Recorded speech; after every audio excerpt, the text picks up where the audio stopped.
ይህ የገንዘብ ሳይኮሎጂ የተሰኘው መጽሐፍ ስለ ሀብት፣ ስለ ገንዘብ አያያዝና አጠቃቀም፣ ስለ ዘመናዊ የቢዝነስ አሰራሮች፣ ገንዘብን በተመለከተ ሊኖሩሽ ስለሚገቡ ባህሪያት፣ ዘመን የማይሽራቸውን ጥበቦች በማስተማር ሀብታም ለመሆን እንዲያበቃ ወይም እንዲያበቃሽ ታስቦ የተዘጋጀ ነው።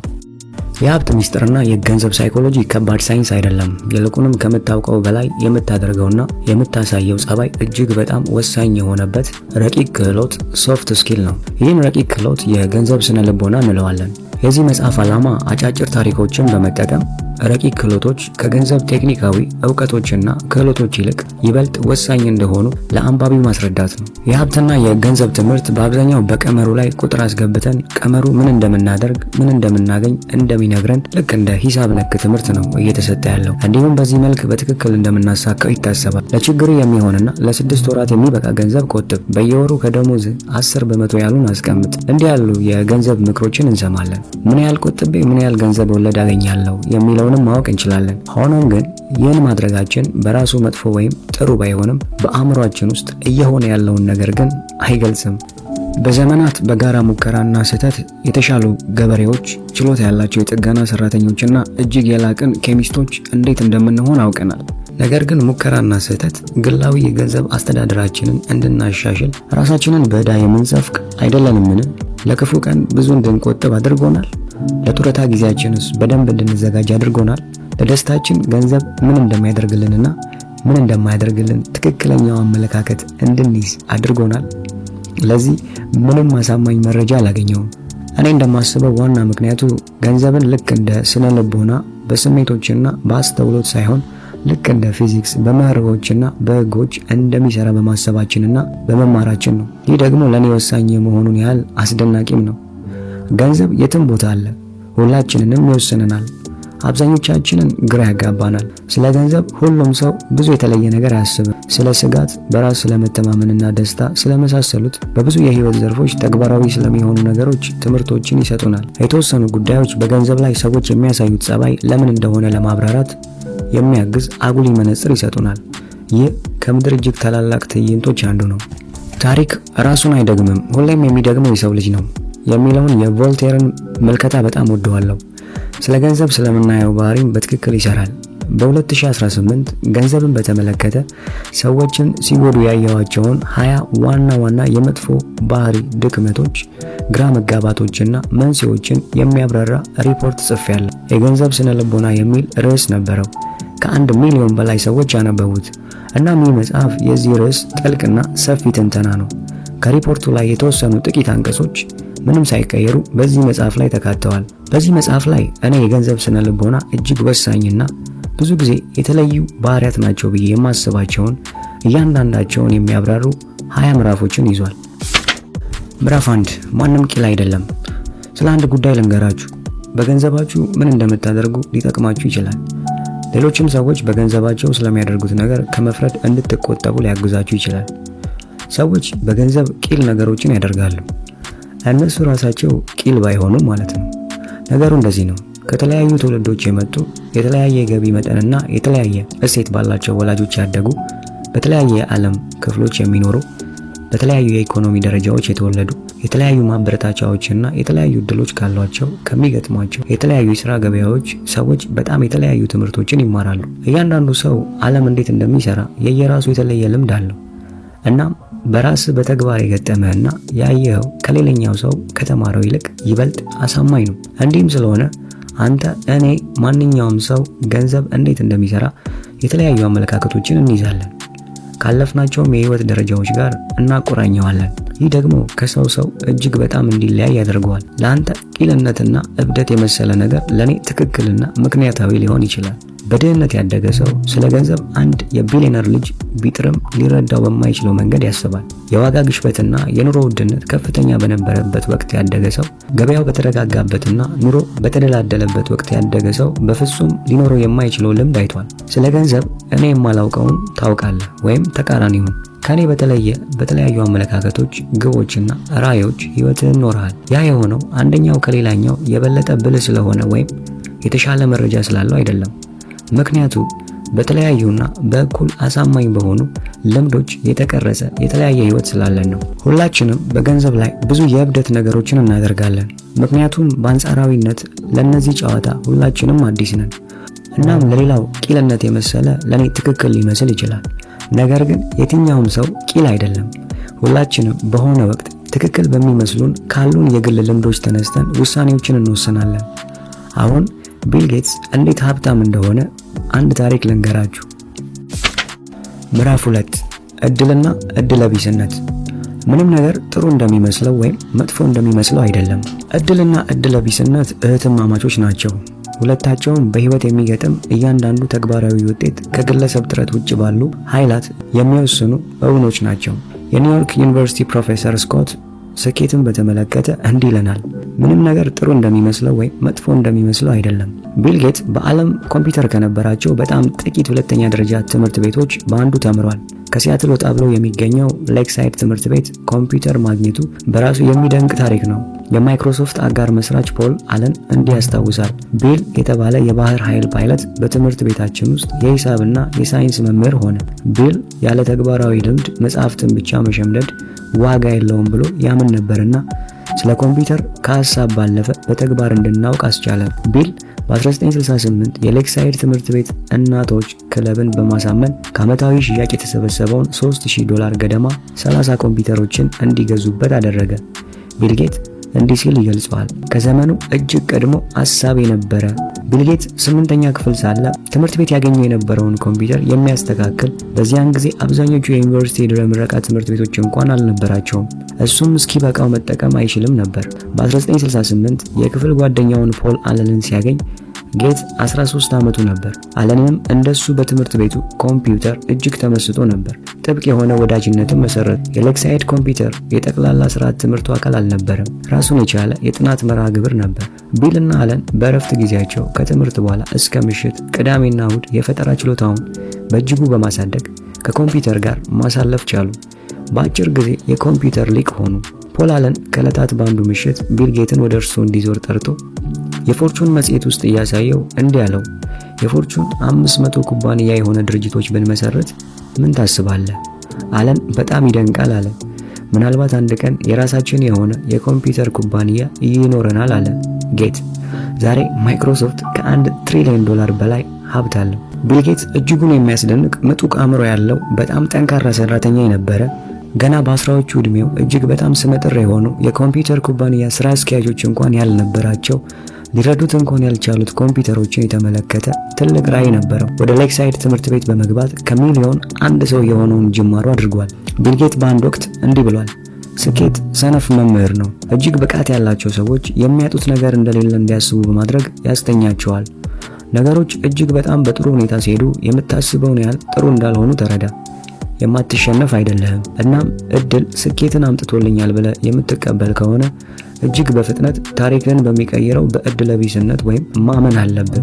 እንዲሁም በሌላኛው አቅጣጫ ተመሳሳይ እውነት ነው። ውድቀት ሰነፍ መምህር ሊሆን ይችላል። ምክንያቱም አንዳንዴ ውድቀት ሲደርስብህ በእድል ምክንያት አልተሳካልኝም ከማለት ይልቅ የወሰንካቸው ውሳኔዎች ልክ እንዳልሆኑ ማሰብ ትጀምራለህ።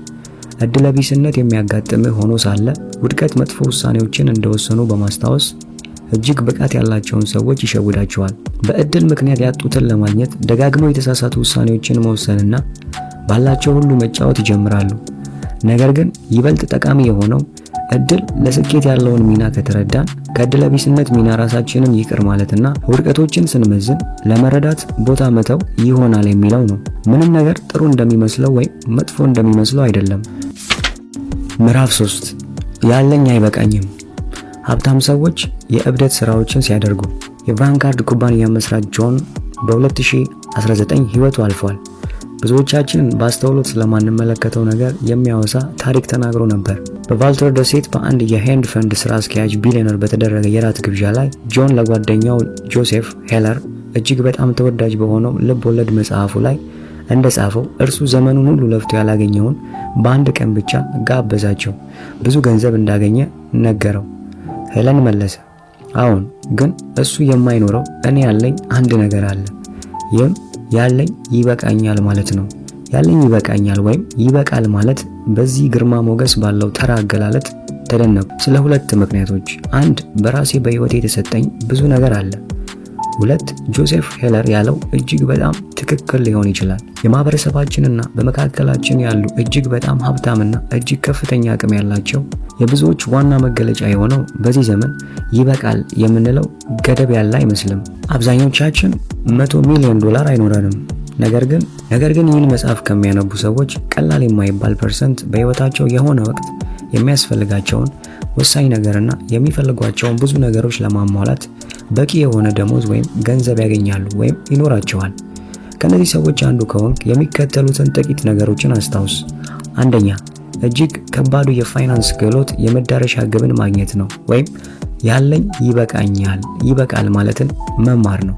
ይህ እጅግ በጣም ጠቃሚ ከሆኑ ነገሮች አንዱ ነው። ከውጤቶቹ ጋር የምትጠብቀው ነገር ከፍ እያለ ከሄደ ለበለጠ ተጨማሪ ለመጣር ምክንያት የለም። ምክንያቱም ሌላ ጥረት ካደረግክም በኋላ ተመሳሳይ ስሜት ነው የሚሰማ።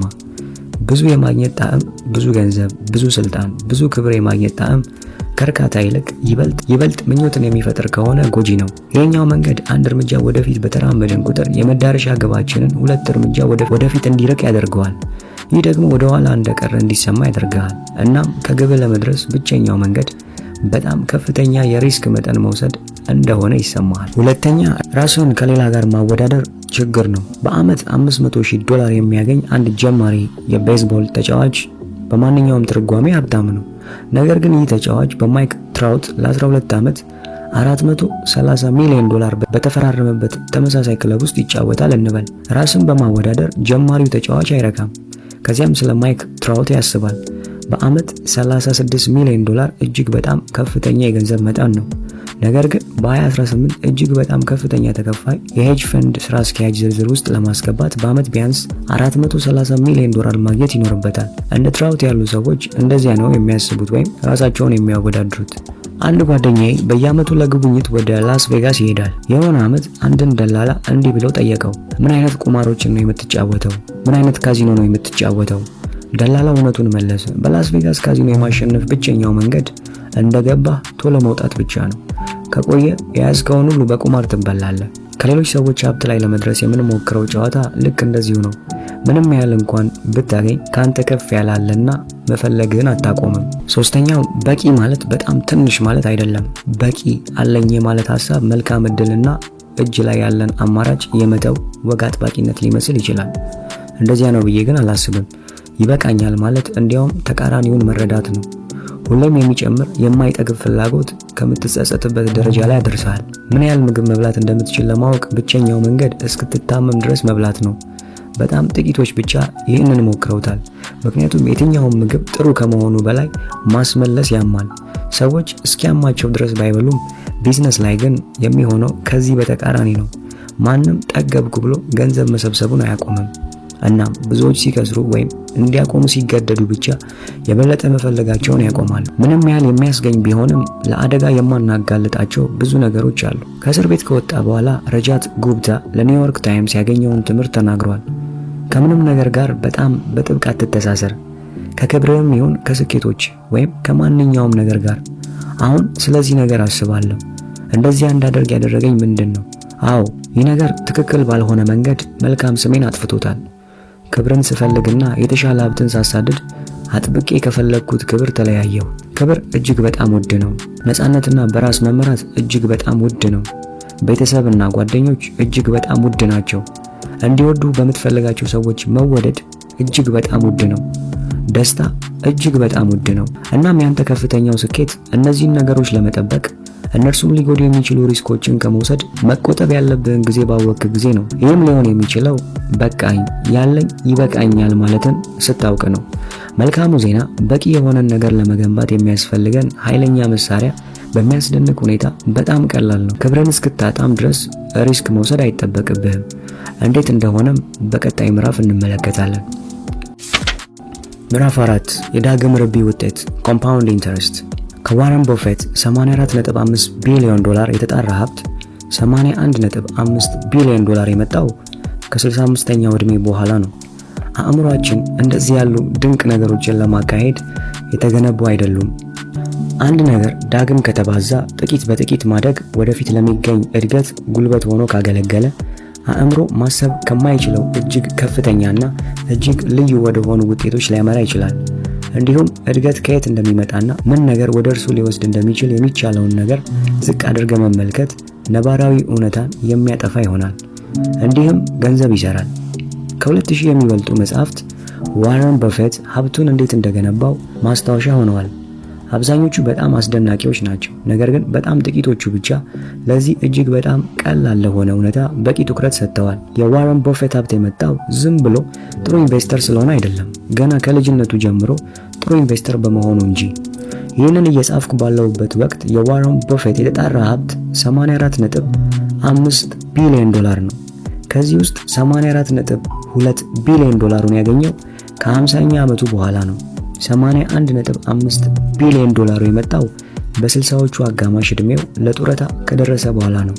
ዋረን በፌት እጅግ በጣም የሚደንቅ ኢንቨስተር ነው። ስኬቱን በሙሉ ለኢንቨስትመንት ችሎታውና ክህሎቱ ከሰጠህ ግን አንድ ዋና ነገር ትዘነጋለህ። የስኬቱ ዋና ነገር ለ3 ክፍለ ዘመን አስደናቂ ኢንቨስተር መሆኑ ነው። ገንዘብን ኢንቨስት ማድረግ በ30 ዓመቱ ቢጀምርና በ60 ዓመቱ ጡረታ ቢወጣ ኖሮ ስለርሱ ብዙ ሰው ባላወቀ ነበር። እዚህ ላይ ልንወስደው የሚገባው ተግባራዊ ምክር ይህ ነው። ስለ ዳግም ማብዛት ወይም ኮምፓውንድ ኢንተረስት ጥልቅ ያልሆነ አስተሳሰብ ለብዙ የንግድ ቅሬታዎች፣ የመጥፎ ስትራቴጂዎችና ስኬታማ ለነበሩ ነገር ግን በመጨረሻ ውጤታማ ላልሆኑ የኢንቨስትመንት ሙከራዎች ዋና ምክንያት ነው። እጅግ ከፍተኛ የኢንቨስትመንት ትርፍ ለማግኘት ሙሉ አቅማቸውንና ጥረታቸውን የተጠቀሙ ሰዎችን መውቀስ አንችልም። ይህ በደመነፍሳዊ ሕሳቤ ሀብታም ለመሆን እጅግ በጣም ምርጡ መንገድ ይመስላል። ነገር ግን ጥሩ ኢንቨስትመንት ግዴታ እጅግ በጣም ከፍተኛ ትርፎችን ማግኘት ማለት አይደለም። ምክንያቱም እጅግ በጣም ከፍተኛ ትርፎች የማይደገሙ የአንድ ጊዜ ብቻ ጣሪያዎች የመሆን እድል አላቸው። ጥሩ ኢንቨስትመንት በጣም ጥሩ ትርፍ በማግኘት ተጣብቀ የምታስቀጥለውና እጅግ በጣም ለረጅም ጊዜ በተከታታይ የሚደጋገም መሆን አለበት። ይሄኔ ነው የዳግም ማብዛት ወይም ኮምፓውንድ ኢንተረስት ከተካሄደ ከፍተኛ ደረጃ ደረሰ የምንለው። የዚህ ተቃራኒ ደግሞ ሊቀጥል የማይችል እጅግ ከፍተኛ ትርፎችን ማግኘት አሳዛኝ ወደ ሆኑ ታሪኮች ያመራናል። እነዚህን ለመናገር የሚቀጥለውን ምዕራፍ ያስፈልገናል። ምዕራፍ 5 ሀብታም መሆንና ሀብታም ሆኖ መኖር። ጥሩ የመዋለ ንዋይ ፍሰት ግዴታዊ ተግባር ጥሩ ውሳኔዎችን መወሰን ብቻ አይደለም፣ በቀጣይነት ያለማቋረጥ ዝቅ ያለ ማለት ጭምር ነው እንጂ። ሀብታም ለመሆን ሚሊዮን መንገዶች አሉ። ይህንንም እንዴት ማድረግ እንደሚቻል በርካታ መጽሐፍ ተጽፈዋል። ነገር ግን ሀብታም ሆኖ ለመኖር አንድ መንገድ ብቻ አለ፣ የተወሰነ የስስትና የስጋት ጥምረት። የፎርብስ 400 እጅግ በጣም ሀብታም አሜሪካውያን ዝርዝር በ10 ዓመት ውስጥ በሞት ወይም ለሌሎች የቤተሰብ አባላት ገንዘብ በማስተላለፍ ባልሆነ ምክንያት በአማካኝ 20% ገደማ ቅያሬ አለው። ካፒታሊዝም ከባድ ነው። ነገር ግን ይህ ከሚሆንበት ምክንያቱ አንዱ ገንዘብን ማግኘትና ገንዘብን መያዝ ሁለት የተለያዩ ክህሎቶች ስለሆኑ ነው። ገንዘብን ማግኘት ሪስክ መውሰድን፣ ተስፈኛ መሆንንና ራስን እዛ ነገር ላይ ማዋልን ይጠይቃል። ገንዘብን መያዝ ግን ሪስክ የመውሰድ ተቃራኒ ነው። ትሁት መሆንንና የሰራኸው በቅጽበት ሊወሰድ እንደሚችል መፍራትን ይጠይቃል። ጠንቁቅነትና ቆጣቢነትንም ይጠይቃል። የሰራኸው ገንዘብ በተወሰነ መጠን እድለኝነት እንዳለበት ማወቅና ባለፈው ያመጣኸው ስኬት እንዲሁ ያለማቋረጥ እንደሚደጋገም በሙሉ አለመተማመንን ይጠይቃል። ናሲብ ታሌብ እንዲህ ሲል አስቀምጦታል። ጫፍ ላይ መሆንና ለመቀጠል መልፋት ሁለት የተለያዩ ነገሮች ናቸው። ለአንደኛው ሁለተኛው ያስፈልገዋል። ከስረትና ውድቀትን ማስወገድ ያስፈልጋል፣ በምንም ያህል ዋጋ ቢሆን። የመቀጠልን የማስቀጠልን አእምሯዊ እሳቤ እውናዊ ዓለም ላይ መተግበር 3 ነገሮችን እንድናስተውል ያደርገናል። የመጀመሪያው ብዙ ትርፍን ከመፈለግ ይልቅ የተረጋጋ የሀብት ሁኔታ የተሻለ ነው። የተረጋጋ የሀብት ሁኔታ ሲኖረኝ በቀላሉ አልሰበርም፣ በቀላሉም ካልተሰበርኩ ብዙ ትርፍን በጊዜ ሂደት አገኛለሁ። ምክንያቱም ገንዘቤ ቀስ በቀስ ራሱን እስኪያራባ ድረስ በቢዝነስ ውስጥ መቆየት እችላለሁ። ሁለተኛው ማቀድ ጠቃሚ ነገር ነው። ነገር ግን የማንኛውም እቅድ እጅግ በጣም አስፈላጊው ክፍልና ጠቃሚው ነገር እንደ እቅዱ መሰረት ባይሄድ ብሎ እቅዱ ላይ ማቀድ ነው። ሶስተኛው ጥንቁቅ ስብዕና መያዝ ወይም ለወደፊቱ ተስፈኛ መሆን። ነገር ግን እቅድ ላይ እንዳትደርስ ስለሚከለክል ነገር ማሰብ በጣም ጠቃሚ ነው። አንዳንዴ አስባለሁ ተራማጅ የለውጥ ሰው በትዕቢቱ ምክንያት የሚከፍለው ዋጋ ምን ያህል ብዙ ነው። በባለምጡቅ አእምሮ ሰዎች የመጡ እጅግ በርካታ ጥፋቶች ምክንያታቸው ሲጠና በቀጥታ ከአእምሮ መታበይ ጋር የተገናኘ ነው። መታበይ በየትም በሁሉም ሰው ዘንድ ያለ ነው። ከባድ በሽታ ነው ይለናል ጄሲ ሊቦር። በቀጣይ እድገት በችግር መካከል እንደሚቻል ለመቀበል በጣም ከባድ የሚሆንበትን ሌላኛውን መንገድ እንመለከታለን። ይህ ጠቃሚ ቪዲዮ ለብዙዎች ተደራሽ መሆን እንዲችል ቪዲዮውን ላይክ፣ ሼር በማድረግ ቻናሉንም ሰብስክራይብ በማድረግ ቤተሰብ እንሁን። ምዕራፍ 6 ታሸንፋለህ። በሆነ ወቅት ግማሹን ያህል ጊዜ ልትሳሳት ትችላለህ። ነገር ግን አሁንም ሀብት የመስራት እድል አለ። ላለፉት 30 ዓመታት በዚህ ጉዳይ ላይ በጣም እየተቸገርኩ ነበር። አሁን የማስበው ቀላል ሂሳብ ይህ ነው። የተወሰኑ ፕሮጀክቶች ይሰራሉ፣ የተወሰኑ አይሰሩም። በአንዳቸውም ላይ መጨነቅ አይገባም። እናም በሚቀጥለው ፕሮጀክት ላይ አትኩረ ስራ። የፊልም ተዋናዩ ብራድ ፒት ሽልማት ሲቀበል የተናገረው ነው። በ1936 ሃንስ በርግዊን የናዚ ጀርመንን ለቆ ወጣ። ኑሮውን በአሜሪካ አደረገ። በካሊፎርኒያ ዩኒቨርሲቲ ስነ ጽሑፍን አጠና። በርካታ መረጃዎች እንደሚያሳዩት በልጅነቱ የተለየ ተስፋና ችሎታ አላሳየም። ነገር ግን በ1990ዎቹ በየትኛውም መለኪያ በርግዊን ከሁል ጊዜ እጅግ በጣም ስኬታማ የጥበብ ሥራ ነጋዴዎች መካከል አንዱ ነበር። በ2000 በርግዊን ከሰበሰባቸው ከፒካሶ፣ ኮብራክ፣ ክሊኒ፣ ከማቲስ የጥበብ ሥራዎች የተወሰነውን ለጀርመን መንግስት ከ100 ሚሊዮን ዩሮ በበለጠ ገንዘብ ሽጧል። ጀርመኖች ስጦታ ነው ብለው እንዲያስቡ ያደረጋቸው ጥሩ ድርድር ነበር። የጥበብ ሥራዎች ስብስብ የግሉ ገበያ መጠን ከ1 ቢሊዮን ዶላር ይበልጣል። አንድ ግለሰብ ይህን ያህል እጅግ ከፍተኛ የጥበብ ሥራዎችን መሰብሰብ መቻሉ እጅግ የሚያስደንቅ ነው። ጥበብ እንደ ግለሰብ አተያይ የሚወሰን ነው። የሆነ ሰው አስቀድሞ ገና በልጅነቱና በወጣትነት ዕድሜው እንዴት የክፍለ ዘመኑ እጅግ በጣም የሚፈለጉ ሥራዎች እንደሚሆኑ ሊያውቅና ሊተነብይ ቻለ? ብቃት ልትል ትችላለህ፣ እድል ልትል ትችላለህ። ልክ እንደ በርግዊን ማንኛውም ሰው በህይወቱ ከሚያገኛቸው ስራዎች ምናልባትም 99 በመቶ በጣም ጥቂት ጠቀሜታ ያላቸው ነው የሚሆኑት። ነገር ግን ቀሪው 1 በመቶ ልክ እንደ ፒካሶ ያለ ስራ ከሆነ ሌላ አያስጨንቅም። እጅግ በጣም ብዙ ጊዜ በርግዊን ሊሳሳት ይችላል፣ ነገር ግን በመጨረሻ እጅግ በሚያስደንቅ ሁኔታ ትክክል ሊሆን ይችላል። በቢዝነስና በኢንቨስትመንት ብዙ ነገሮች በዚህ መንገድ ነው የሚሰሩት። የማሳኪያ ተግባራት ሎንግ ቴልስ የስኬትና የውጤትን አብዛኛውን ነገር የሚወስኑት ጥቂት ተግባራትና ክዋኔዎች በፋይናንስ ላይ እጅግ ከፍተኛ ተጽዕኖ አላቸው። አርአያ የሚሆኑ ሰዎችን ስኬቶች ስንመለከት ስኬታቸው የመጣው ከብዙ ድርጊቶች ትንንሽ ፐርሰንት እንደሆነ እንዘነጋለን። ይህ የገዛ የራሳችንን ውድቀቶች፣ ሽንፈቶችና ተግዳሮቶች የሆነ ስህተት እየሰራን እንደሆነ እንድናስብ ያደርጉናል። ነገር ግን ብዙ ጊዜ ስኬታማ ሰዎች እንደሚሆኑት ስህተት ልንሆን ትክክልም ልንሆን እንችላለን። ትክክል በነበሩበት ጊዜ ይበልጥ ትክክል ሊሆኑ ይችላሉ። ነገር ግን ልክ እንዳንተ ያህል ስህተት ሰርተው ሊሆን ይችላል። ጠቃሚ የሆነው ነገር ትክክል ወይም ስህተት መሆን አይደለም አለ ጆርጅ ሶርስ በአንድ ወቅት። ትክክል ስትሆን ምን ያህል ገንዘብ ትሰራለህ፣ ስህተት ስትሆን ምን ያህል ገንዘብ ታጣለህ የሚለው ነው እንጂ ግማሹን ያህል ጊዜ ስህተት ብትሆን ገና ሀብት የመስራት እድል አለ። በምንኖርበት ጋላክሲ 100 ቢሊዮን ፕላኔቶች አሉ። ነገር ግን እስከምናውቀው ድረስ በአንዱ ብቻ ህይወት ያላቸው ፍጥረታት ይኖሩበታል። ይህ የምታነበው መጽሐፍ ማሰብ እስከምትችለው እጅግ የረዥም ጊዜ ሙከራዎችና ጥረቶች ውጤት ነው። ይህ ልንደሰትበት የሚገባ ነው። በቀጣይ ገንዘብ ይበልጥ ምን ያህል ደስተኛ እንደሚያደርግህ እናያለን። ምዕራፍ 7 ነፃነት። ጊዜን እንደፈለግከው መጠቀም መቻል ገንዘብ የሚሰጥ እጅግ ከፍተኛው ክፍያ ነው። እጅግ ትልቁ ሀብት ጠዋት ተነስቶ ዛሬ የምፈልገውን ማንኛውንም ነገር ማድረግ እችላለሁ የማለት ችሎታ ነው። ሰዎች በጣም ደስተኛ ለመሆን በጣም ሀብታም መሆን ይፈልጋሉ። ደስታ ውስብስብ ጉዳይ ነው፣ ምክንያቱም ለእያንዳንዱ ሰው የተለያየ ነው። ነገር ግን ለደስታ የጋራ የሆነ ነገር ካለ የሁሉም ደስታ መጋቢ ሰዎች ህይወታቸውን መቆጣጠር መፈለጋቸው ነው። ስትፈልግ ከፈለግከው ጋር እስከፈለግከው ጊዜ ያህል የፈለግከውን የማድረግ ችሎታ በምንም ያህል ዋጋ ሊተመን አይችልም።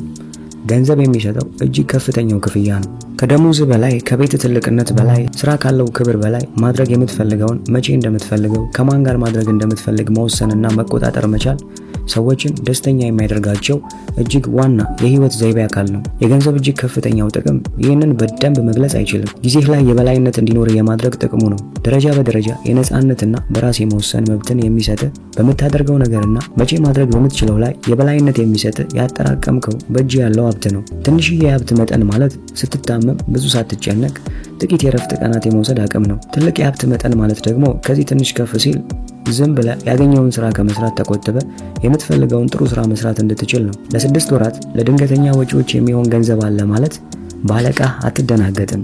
ምክንያቱም አዲስ ስራ ለማግኘት የተወሰነ ጊዜ ብትወስድ ምንም እንደማትሆን ታውቀዋለህ። ከዚህ ከፍ ያላለ ማለት ደግሞ የጊዜ ነፃነት የሚሰጥህ አነስተኛ ክፍያ ያለው ስራ ትሰራለህ። ምናልባትም አጭር የስራ ሰዓት ያለውን አሊያም የድንገተኛ ሕክምና ወጪዎችን የሚሸፍንልህና ለምታገኘው የጤና አገልግሎት ስለ ክፍያው የማትጨነቅበትን ትመርጣለህ። ከዚያም ስትገደድ ሳይሆን ስትፈልግ ጡረታ የምትወጣበትን ስራ ትመርጣለህ። የህይወት 30 ትምህርቶች በተሰኘው መጽሐፉ የአዛውንቶች ሐኪም የሆነው ካርል ከዘመናት የህይወት ልምዳቸው የተማሩት እጅግ በጣም ጠቃሚ ነገር ምን እንደሆነ ለማወቅ 1000 አዛውንት አሜሪካውያንን ቃለ መጠይቅ አድርጓል። ከዚያም እንዲህ ሲል ጽፏል። አንድም ሰው ከ1000 አንድም ሰው እንኳን ደስተኛ እንድትሆን የምትፈልጋቸውን ነገሮች ለመግዛት የሚያስችልህን ገንዘብ ለመስራት የምትችለውን ያህል ጠንክረ ለመስራት ሞክር አላለም። አንድም ሰው ከ1100ዎቹ እንኳን ቢያንስ በዙሪያ እንዳሉ ሰዎች ሀብታም መሆን ጠቃሚ ነው፣ በዙሪያ ያሉ ሰዎች ካላቸው ሀብት በላይ ካለ ደግሞ ያ እውነተኛ ስኬት ነው አላሉም። አንድም ሰው ከ1100 እንኳን ወደፊት ልታገኘው በምትፈልገው የገቢ መጠን ተመስርተ ስራህን መምረጥ ይኖርብሃልም አላሉም። ዋጋ የሰጧቸውና ጠቃሚ ናቸው ያሏቸው እነዚህ ናቸው። ትክክለኛ ጓደኝነት፣ የጓደኝነት ግንኙነት ጥራት፣ ከራስ ከሚበልጥ ነገር አካል መሆን፣ ከልጆቻቸው ጋር ያልተገደበ ጥሩ ጊዜ ማሳለፍ። ልጆች ገንዘብን ወይም ገንዘብ የሚገዛቸውን ነገር አይፈልጉም። የሚፈልጉት በፈለጉ ሰዓት አጠገባቸው እንድትሆን ነው። በዋናኝነትም ከነርሱ ጋር እንድትሆን ይፈልጋሉ ሲል ደራሲው ጽፏል። ሁሉንም ነገር ኖረውና አይተው ካለፉት ተማር። ጊዜን መምራት መቻል ገንዘብ የሚሰጠው እጅግ ከፍተኛው ክፍያ ነው። ገንዘብ ስለሚሰጠው እጅግ በጣም ዝቅተኛ ነገር አጭር ምዕራፍ እነሆ። ምዕራፍ 8 የባለመኪና ሰው ግራ አጋቢነት። ማንም ሰው አንተ የሆንከውን ያህል ባሉ ሀብቶች አይደነቅም። የባለ 5 ኮከብ ሆቴል እንግዳ ተቀባይ ሆኜ በምሰራበት ወቅት እጅግ በጣም ጥሩ ነገር አዲስ የወጡ እጅግ በጣም ምርጥ መኪናዎችን መንዳት መቻሉ ነው። እንግዶች ፌራሪ፣ ላምቦርጊኒ፣ ሮልስ ሮይስ ሁሉንም አይነት የልዑላን መኪኖችን እየነዱ ይዘው ይመጣሉ። ከነዚህ መኪናዎች አንድ የራሴ የሆነ እንዲኖረኝ ህልሜ ነበር። ምክንያቱም ሌሎች ሰዎች ጥረህ ለፍተህ እንዳሳካኸው ጠንካራ መልእክቶችን ያስተላልፋል። እያንዳንዱ የሰው ልጅ ሲወለድ ሀብታም ነበር። እርግጥ ብዙ ሰዎች ጊዜያዊ የገንዘብ እጥረት ይገጥማቸዋል። ይህ መጽሐፍ የተጻፈበት ዋና ዓላማ መድረስ በምትፈልገው ቦታ መሃል ያለውን ክፍተት በመሙላት ረገድ እንደ መሸጋገሪያ ድልድይ በመሆን እንዲያገለግል ታስበው ነው። ይህ መጽሐፍ ደረጃ በደረጃና ምዕራፍ በምዕራፍ ብዙውን ጊዜ አንዳች ነገር ሲገጥመን ህይወት እያለን የምንጠራውን እንቆቅልሽ የምንፈታበትን ስልት በማስቀመጥ ህይወትህን የተሻለ እንድታደርግ ይረዳሃል። በዚህም የብልጽግናንና የሀብትን ምስል በአእምሮ ውስጥ እንድትገነባና በአእምሮ ውስጥ የፈጠርከውን ምስልም ወደ ገሃዱ ዓለም በማምጣት ህይወትህን እንድታስተካክል መንገዶችን ያሳያል። በእርግጥ ህይወት የተለያዩ ልዩ ልዩ ቀለማቶችን አንድ ላይ ሰብስቦ እንደሚይዝ ጉራማይሌ ናት። ምንም እንኳን የምንፈልጋቸው ህብረ ቀለማትና ቁሳቁሶች አንድ ቦታ ላይ ተከማችተው ብናገኛቸውም ትክክለኛውን ቀለም ከሁነኛው ምስሉ ጋር በማገጣጠም ፍጹም አድርገን ህይወትን ለመገንባት በምናደርገው ህልቆ ቢስ ሙከራ መቋጫ ያለው ሂደት አይመስልም። ብዙ ሞክረን አንድ ሁለት የሚሆነው ነገር ክፍተቱን እንዳንሞላ ሳንካ ሲሆንብን ይታያል። ይህንን መጽሐፍ በምታነብበት ጊዜ የምነግር ነገር አንተ ከምታውቀው ሐቅ የራቀ እንዳልሆነ ትደርስበታለህ። በዚህ መጽሐፍ ውስጥ የኔ ሚና ሐሳቦችን በተደራጀና ስርዓቱን በጠበቀ መንገድ አሰናድቶ በማቅረብ መጀመሪያ ያሰብከው ሐሳብ መሬት ላይ ወርዶ የምትፈልገውን ውጤት ያመጣል ዘንድ ለመርዳት መሞከር ነው። በመላው ዓለም ላይ የሚገኙ በሚሊዮን የሚቆጠሩ ህልመኞች በየቀኑ የሎተሪ ትኬቶችን በመቁረጥ የሆነ ሰው በሆነች አንዳች ታምር ስማቸው የተጻፈበትን ትኬት ከሎተሪ ዕጣዎች መካከል ለይቶ በማውጣት ሀብታም ያደርጋቸው ዘንድ ይመኛሉ። እነዚህ ሰዎች የገባቸው የማይመስለኝ አንድ ነገር ገንዘብ ያለምንም ጥረት በወርቅ ሰሃን ለአንድ ሰው ስለቀረበለት ደስታን የሚያገኝ የሚመስላቸው መሆኑ ነው። ደስታ የሚገኝበት ሚስጥሩ ያለው የሚፈልጉትን ገንዘብ ወጣ ብለው በላባቸው ሰርተው ጥረው ግረው ያገኙት ፍሬ ውስጥ መሆኑን ብዙ ሰዎች ልብ አይሉ። ከዚህ ባለፈም እውነቱን በግልጽ ትረዳው ዘንድ አንድ ነገር ግልጽ እንዳደርግልህ ፍቀድልኝ። በአሁን ሰዓት ህልም የሆኑትን ነገሮች በሙሉ የራስህ የማድረግ አቅሙም ሆነ ችሎታው እንዳለ ላረጋግጥልህ እወዳለሁ። ይህ መጽሐፍ የጠየቅከውን ነገር ሁሉ እንደሚፈጽምልህ ያረጋግጥልህ ዘንድ ፍቀድለት። አንተ የምትፈልገው ወይም ስትፈልገው የነበርከው ነገር በሞላ በጭብጥ ውስጥ ነው።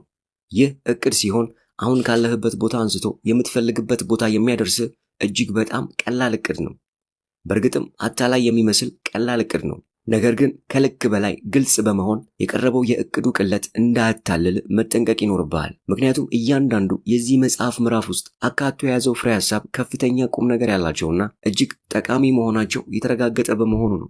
ይህ መጽሐፍ የሚያነሳው ጽንሰ ሐሳብ እጅግ ሲበዛ ውጤታማ ነው። እኔ በበኩሌ ያለፉትን 25 ዓመታቶች በዚህ መጽሐፍ ውስጥ ያካተትኳቸውን ሐሳቦች በተለያዩ መንገዶች ፈትኜ አመርቂ ውጤት አግኝቼባቸዋለሁ። እኔ በማቀርባቸው ትምህርቶች ሲታደሙ የነበሩ በርካታ ሰዎችም በዚህ መጽሐፍ ውስጥ የቀረቡትን ሐሳቦች ፈትነዋቸዋል። ከራሴና ከሌሎች ተሞክሮዎች በመነሳት ይህንን መጽሐፍ ተገን ተደርገው በተለያዩ የህይወት መስኮች ላይ የተደረጉት ሙከራዎች ያመጡት ውጤቶች እጹብ ድንቅ ናቸው ብዬ ስነግርህ በልበ ሙሉነት ነው። ለምሳሌ ይህን መጽሐፍ በማንበብ መሰረታዊ የህይወት ፍላጎታቸውን የሚያሟሉበት ግብአቶች ያልነበራቸው አያሌ ሰዎች ሀብታሞች ሆነዋል።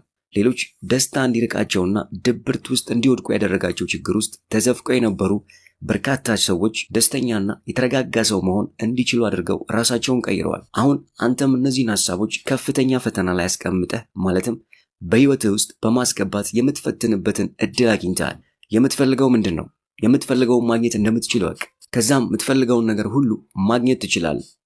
ነገር ግን የማቀርብልህን ሐሳቦች በሙሉ ግልጽ በሆነ መንገድ ተረድተህ መተግበር ይኖርብሃል። ምንም ያህል ጊዜ ሐሳቦቹን ደጋግመህ ብታነባቸውና ብታስታውሳቸው ሐሳቦቹ ብቻቸውን የምትፈልገውን ስኬት ሊያመጡልህ አይችሉም። የምትፈልገውን ውጤት ማምጣት የምትችለው ሐሳቦቹን በትክክለኛ መንገድ ተረድተህ ተግባር ላይ ስታውላቸው ብቻ ነው። እኔም ሆንኩ ሌሎች ሰዎች የምንለው ነገር እንዳለ ሆኖ በዚህ መጽሐፍ ውስጥ የቀረቡትን ሐሳቦች ራስህ ሞክረህ ማረጋገጥ ይኖርብሃል።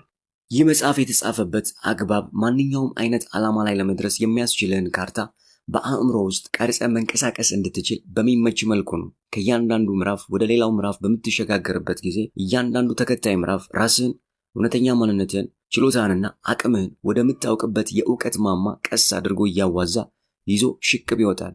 ይህም ሆኖ ሳለ ግን ከፊት አንድ አስፈላጊ እውነት ማኖር ይኖርብሃል። በዚህ ህይወት የምትቀበለው ቁሳዊም ሆነ መንፈሳዊ ሽልማት በውስጥ ታምቆ በተቀመጠው እምቅ ኃይል አማካኝነት ሳይሆን በተግባር ነው። ይህንን መጽሐፍ ማንበብ ከመጀመር በፊት እንደገና ላስጠነቅቅ የምፈልገው መጽሐፉን ማንበቡና ማስታወሱ ብቻውን አንዳች ፋይዳ የለውም። ትክክለኛውን ሐሳብ ተረድተህ ተግባር ላይ ማዋል ብቻ ነው የምትፈልገውን ውጤት የሚያመጣልህ። እያንዳንዱን ሐሳቦች ቀርበህ አስባቸው። ውስብስብ ያልሆኑና በቀላሉ የምትገነዘበው በመሆናቸው ተግባር ላይ ልታውላቸው ይገባል። ይህንን መጽሐፍ ደጋግሞ አዳምጠው፣ በየጊዜው ከልሰው። በመጽሐፉ ላይ የቀረቡት ጽንሰ ሐሳቦች በተጨባጭ ዓለም ላይ ሲከሰቱ የሁሉንም ነገር መረጃ ማየት ትጀምራለህ። ይህ የተሟላ መጽሐፍ የተዘጋጀው ወደ አዲስ የኑሮ መንገድ የምታደርገውን አስደሳች ጉዞ እርከን በእርከን እንደምትወደው ቅን ተስፋ በማድረግ ነው። ስለዚህ አሁን ወደ መጀመሪያው ሐሳብ እንግባ። ገንዘብ ልታስበው ከምትችለው ማንኛውም ሸቀጥ በበለጠ በሕይወት ላይ ከፍተኛ ተጽዕኖ አለው። በእርግጥ በድንገት ያገኘኸውና በድንገት ያጣኸው ገንዘብ ስለ ገንዘብ የሚኖር አመለካከት ላይ ከፍተኛ ተጽዕኖ ሊያሳድር ይችላል። ስለዚህ ገንዘብን በተመለከተ ጥልቅ የጋራ መግባባት ላይ ሁላችንም መድረስ እንዳለብንና እንዲሁም ገንዘብን ስለሚያመጣው ወይም ስለሚስበውና ስለሚያስተዳድረው የስበት ሕግም መኖር ሁላችንም መስማማት እንዳለብን መስማማት አለብን። በጣም የሚያሳዝነው ሀቅ ግን ከ10 ሰው አንዱ እንኳን በዚህ አለመስማማቱ ነው። ከ195 የሚሆኑ ሰዎች ያገኙትን አሜን ብለው በመቀበል ከተወለዱበት የድንቅ አልጋ አንስቶ እስከሚቀበሩበት የሬሳ ሳጥን ውስጥ እስከሚገቡበት ቀን ድረስ የሚፈልጉትን ሀብት በጭብጣቸው ውስጥ ተከማችቶ ሳለ እነሱ ግን ብዙ ሀብት እንዲያገኙ ብቻ በመመኘት ሕይወታቸውን ይገፋሉ። ለአፍታ ያህል ከመጽሐፉ ጭብጥ ወጣ ልበልና አንድ ነገር ልንገርህ። ይህንን መጽሐፍ እያነበብክ ወደ ውስጥ ጠልቀ እየዋኘህ በምትሄድበት ጊዜ አእምሮ ከፍተኛ መጠን ያለው ገንዘብ ስላገኘ ሰው ወይም አግኝቶ በማጣት ስለከሰረ ሰው የማሰብ አዝማሚያ ሊያሳይ ይችላል። ነገር ግን እኔ የምመክርህ በራስህ ጉዳይ ላይ ብቻ ለማትኮር እንድትሞክር ነው። ምክንያቱም አንተ የምታስበው ያ ሌላ ሰው ያለው ነገርም ሆነ የሌለው ነገር በአንተ ላይ የሚያመጣው ተጽዕኖ የለም። አንተ ማሻሻል የምትፈልገው የራስህን የገንዘብ ችግር ነው። ገንዘብ አስፈላጊ ነው። ገንዘብን በተመለከተ ብዙ ጊዜ በሰዎች ዘንድ በስህተት ተንሰራፍቶ የሚገኘው የተሳሳተ ጽንሰ ሐሳብ ገንዘብ ካለው ጠቀሜታና አስፈላጊነት ጋር ተያይዞ የሚነሳ ነው። ለምሳሌ ምን ያህል ጊዜ በተደጋጋሚ ሰዎች በንግግራቸው መካከል ገንዘብ ሁሉ ነገር አይደለም ሲሉ ወይም ስለ ገንዘብ ግድ የለኝም በማለት ሲናገሩ አድምጠሃል? ጥሩ። የዚህ አይነት ቃላቶች የሚናገሩ ሰዎች ምናልባትም ለገንዘብ ደንታ የላቸው ይሆናል። ነገር ግን እርግጠኛ ነኝ መኪና ሻጫቸው ደንታ አለው፣ ምግብ ሻጫቸው ደንታ አለው፣ እንዲሁም ቤታቸውን በብድር የያዘው ሰውም ለገንዘብ ግድ አለው። እውነቱን ለመናገር በማንኛውም የሰለጠነ ማህበረሰብ ውስጥ ለሚኖር የትኛውም ሰው ገንዘብ አስፈላጊ መሆኑ ሊካድ የማይችል ሀቅ ነው። ስለዚህ ገንዘብ የዚህን ያህል የዛን ያህል አስፈላጊ አይደለም እየተባለ የሚቀርበው ክርክር ሚዛን አይደፋም። ገንዘብ በሚሰራበት ቦታ ላይ የገንዘብን ቦታ ሊተካ የሚችል አንዳች ነገር የለም። ገንዘብ አሽከር ነው። አሁን የገንዘብ አስፈላጊነት አረጋግጫለሁ። ነገር ግን አንድ የጥንቃቄ ቃል ለመናገር ያህል ወደኋላ መለስ እንድል ፍቀድልኝ። ሁልጊዜም ቢሆን አንድ ማስታወስ ያለብህ ነገር ገንዘብ አሽከር መሆኑንና አንተም ጌታው መሆንህን ነው። ይህን መርህ በተገላቢጦች ላለመጠቀም በጣም ተጠንቀቅ። ምክንያቱም ብዙ ምሁር የተባሉ ሰዎች ሳይቀሩ ከዚህ ቀደም ይህንን አድርገው ከፍተኛ ጉዳት ውስጥ ወድቀዋል። እንዳለመታደል ሆኖ ብዙዎቹ እነዚህ ምስኪን ሰዎች እውነተኛ የገንዘብ ስኬት መሰረታዊ መተዳደሪያ ደንብ የሆነውን ሕግ በመጣስ ገንዘብን ወድደው ሰዎችን መጠቀሚያቸው ሲያደርጉ ይታያል። ሁልጊዜ ሰዎችን መውደድና ገንዘብን መጠቀም እንዳለብህ ማወቅና ሁኔታውን የተገላቢጦሽ እንዳይሆን መጠንቀቅ ይኖርብሃል። ገንዘብን በተመለከተ ብዙ ሰዎች አምነው መቀበል የማይፈልጉት ሌላው አፈ ታሪክ ገንዘብ የሚመጣው በእድል እንዲሁም በመልካም አጋጣሚ ብቻ እንደሆነ የሚያስቡት ነው።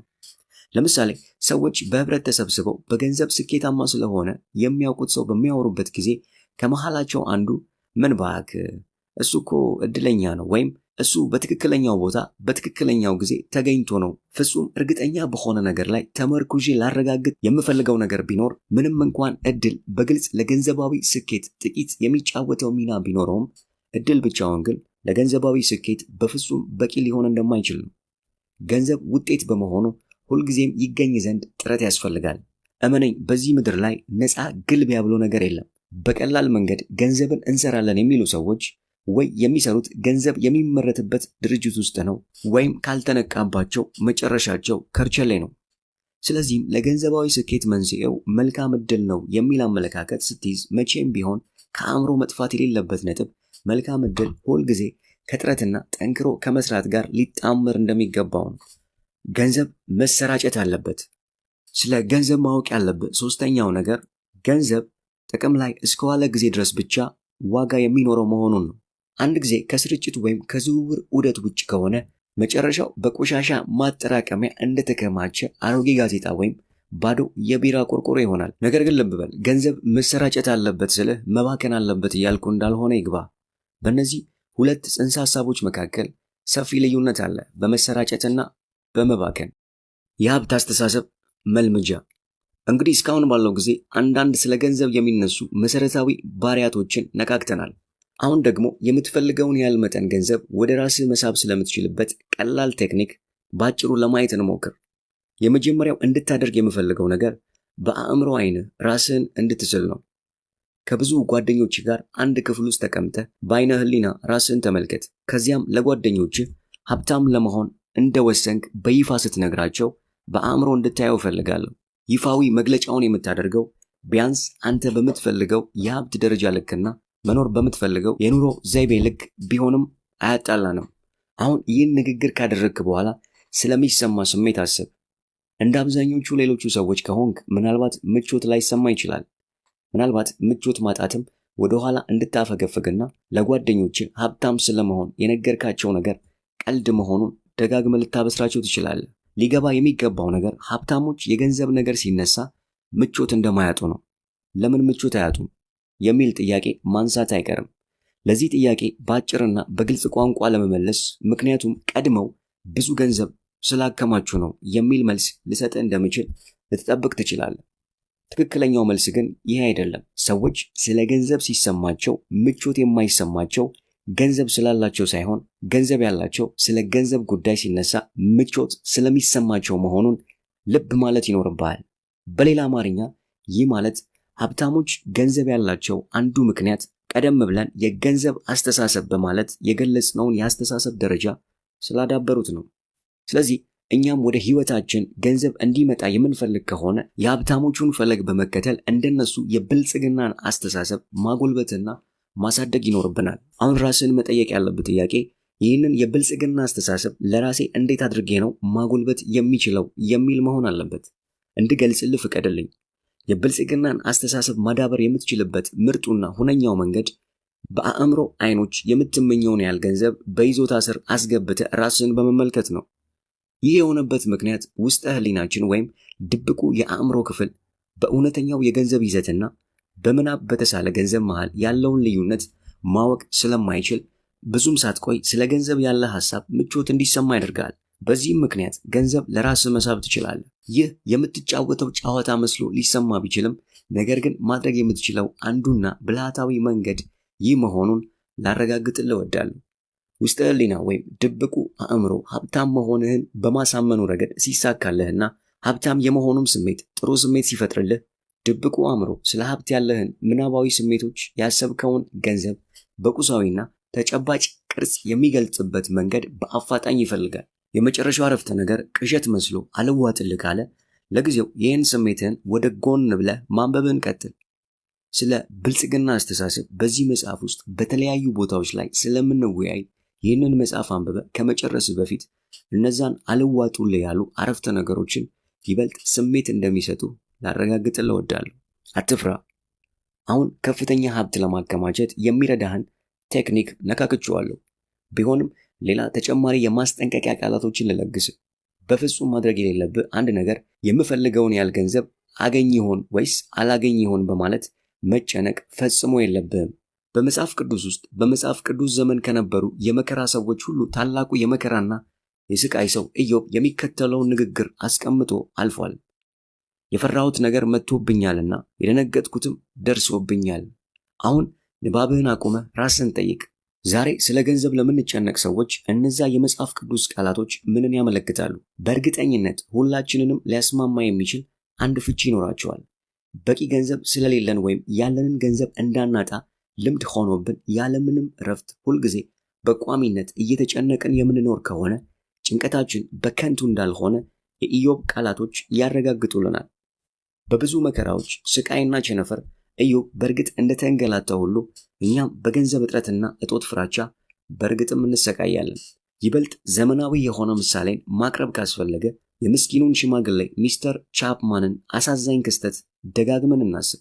ሚስተር ቻፕማን ጥሮ ግሮ በላቡ በወዙ ካካበተው ገንዘብ ላይ 5 ሳንቲም ሳይነካ ሕይወቱን ሙሉ በድህነት የመራ አዛውንት ነው። እዚህ ጋር መነሳት ያለበት ጥያቄ ለምን ከገንዘቡ አልተጠቀመም የሚል ሲሆን ለዚህ ጥያቄ መልስ ሊሆን የሚችለው ገንዘቡን ከተጠቀምኩ ድሃ እሆንና እንደ ድሃ ለመኖር እገደዳለሁ የሚል ፍራቻ ስለያዘው ነው። በጣም የሚገርመው ግን ፍርሃቱ እንደ ድሃ ከመኖር ለማምለጥ አልረዳውም። ወይም ይበልጥ መጽሐፍ ቅዱሳዊውን ቃል እንጠቀም ካልን የፈራው ነገር ወርሶታል።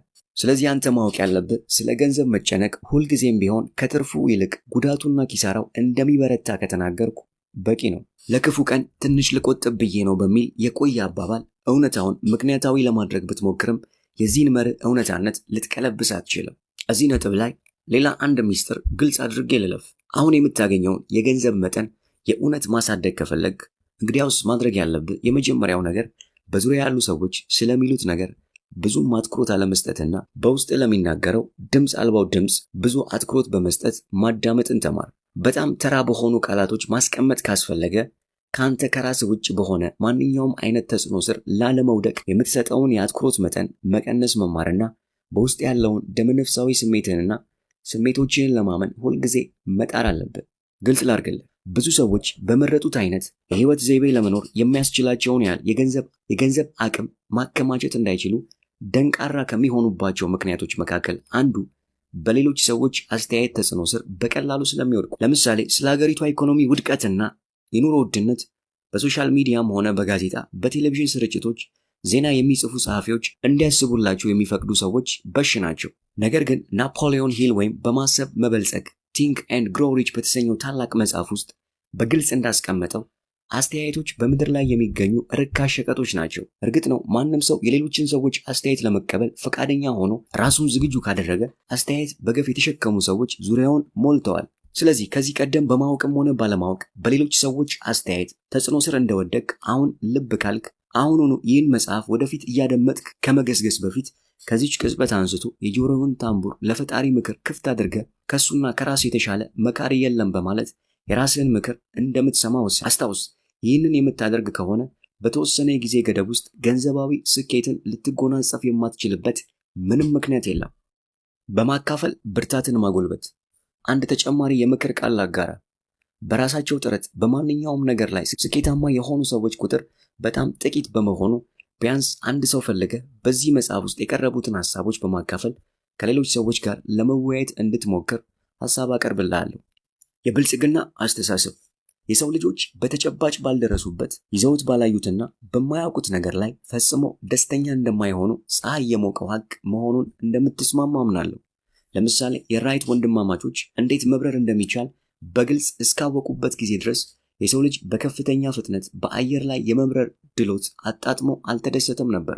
ቶማስ ኤዲሰን ስለ ተንቀሳቃሽ ምስሎች ዕውቀትን አዳብሮ ከአዲስ የመዝናኛ መረብ ጋር አስተዋወቀን። እዚህ ጋር ከአእምሮ ፊት ለማስቀመጥ የፈለግኩት ነጥብ እነዚህ የፈጠራ ግኝቶች ወይም እነዚህን ፈጠራዎች ጋድ ያወጣቸው ዕውቀት ሁልጊዜ እዚሁ ከኛ ጋር ነበር።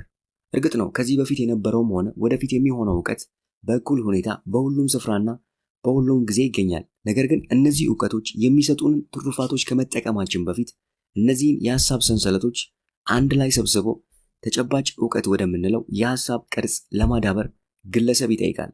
ሁላችንም ከዚህ ቀደም በተገኙና ወደፊት በሚገኙ ዕውቀቶች በሚገኝበት በሐሳብ ኃይል በተሞላ ውቅያኖስ ላይ እየተንሳፈፍን ነው። እንዲሁም ዙሪያችን በተትረፈረፈ ሀብት ተከቧል። በእርግጥ አይኖቻችን በሚያዩት ተፈጥሮ ውስጥ ሁሉ ከነዚህ የተትረፈረፉ ሀብቶች ጋር ይገናኛሉ።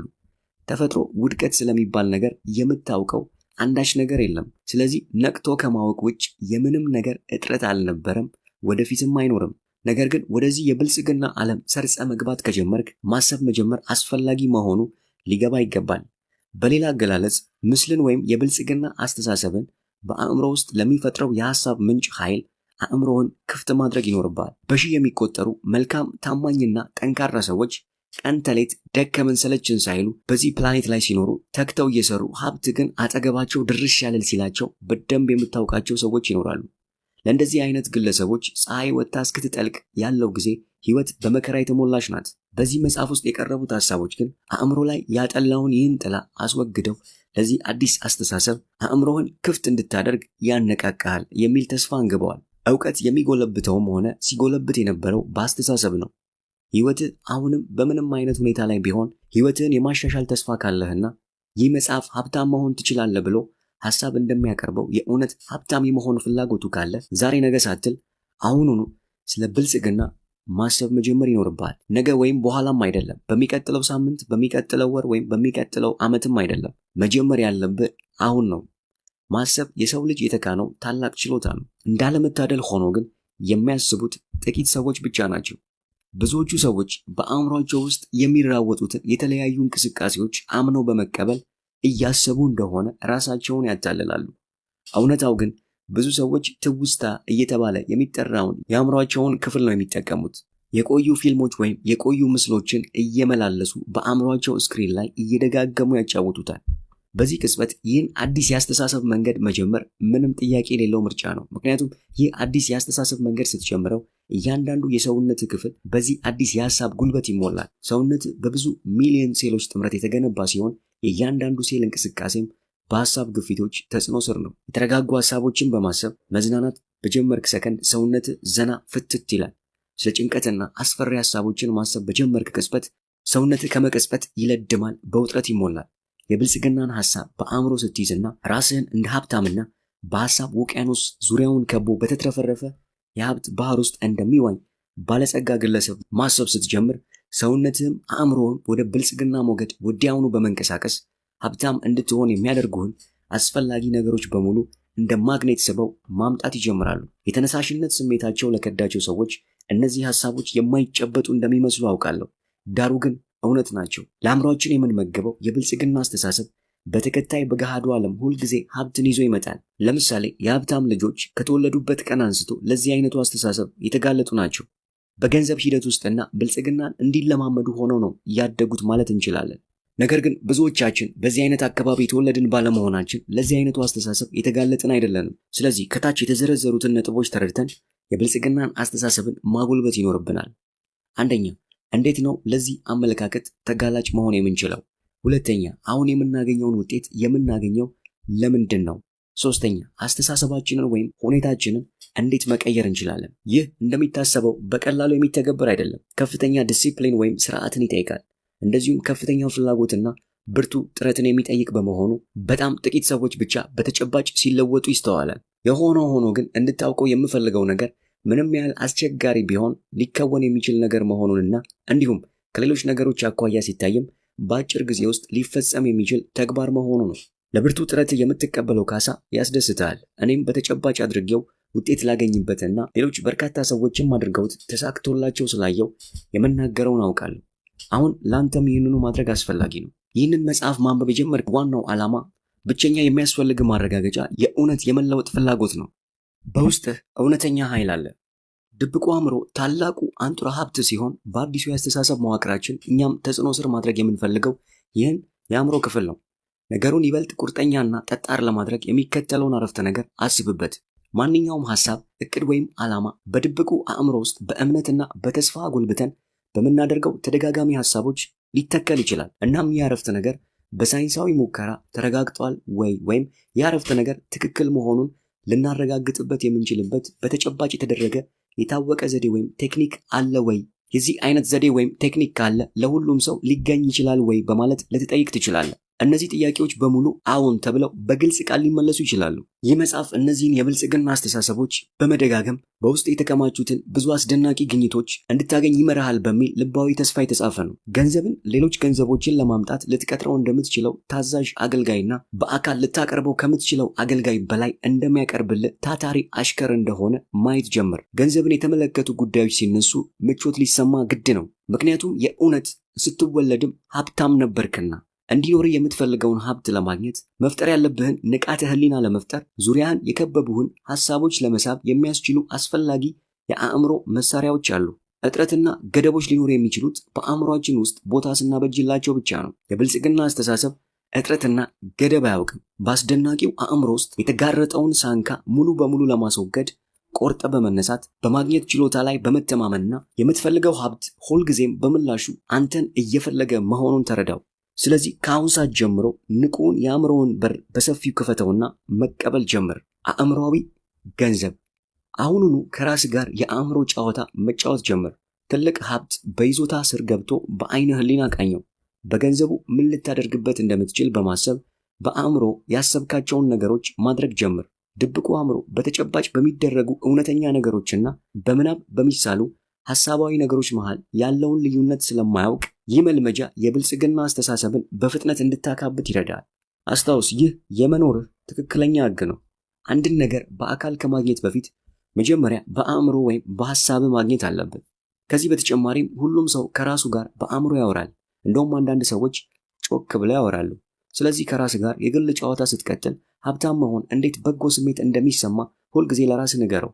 ሀብታም በመሆን ራስህን እንኳን ደስ ያለ በለው። ሌሎችም እንኳን ደስ ያለ ሲሉ ይሰማ። ምንም እንኳን ይህ የምትጫወተው ጨዋታ መስሎ ቢታየም ማድረግ ከምትችላቸው ብቸኛ ብልሃተኛ ነገሮች መካከል የተሻለው ይህ መሆኑን ልብ ማለት ይኖርብሃል። የምትሰራው ከከፍተኛው ወደ ዝቅተኛው ችሎታህ ነው። ራስህን የማሳደግ ጥበብ የተባለ ፕሮግራም ላይ ነህ። አይንህን ከሚያየው የበለጠ ብዙ ነገር ለራስህ እንዳለ ልትማር ስለሆነ ራስህን በተገቢ መንገድ ማሳደግ ካለብህ ይህንን የተደበቀ ስብዕና መንስኤ መረዳት ይኖርብሃል። የትልቁ ማንነት ክፍል አካላዊ ተፈጥሮ ስለሆነው በአይን ልታየው እንደማትችል እሙን ነው። በእርግጥ ብዙ ሳትቆይ በአንድ ጊዜ በሶስት የተለያዩ ደረጃዎች ውስጥ ሆነ እንደምትኖር ታውቃለህ። መንፈሳዊ ነህ፣ የማሰብ ችሎታ አለ፣ እንዲሁም በአካላዊ ሰውነት ውስጥ የምትኖር ግለሰብ ነህ። ይህንን መጽሐፍ ሙሉውን ደግመ ስማው። ምክንያቱም ዳግም ማንበብ ወይም ድጋሚ መስማት የገንዘብ ጉዳይ በተነሳ ቁጥር ምቾት የሚነሳህን የድሮ አስተሳሰብን እንድትለቅ ይረዳሃል። ስለ ሀብት ማሰብ ጥሩ ስሜት እንደሚፈጥርልህ በደንብ እስኪገባ ድረስ ይህንን ቪዲዮ ደጋግማ አድምጠው። አንተ በደንብ እስኪገባ ውሉን እስክትይዘውና ያወቅከውን ለሌሎች ለመናገር በራስ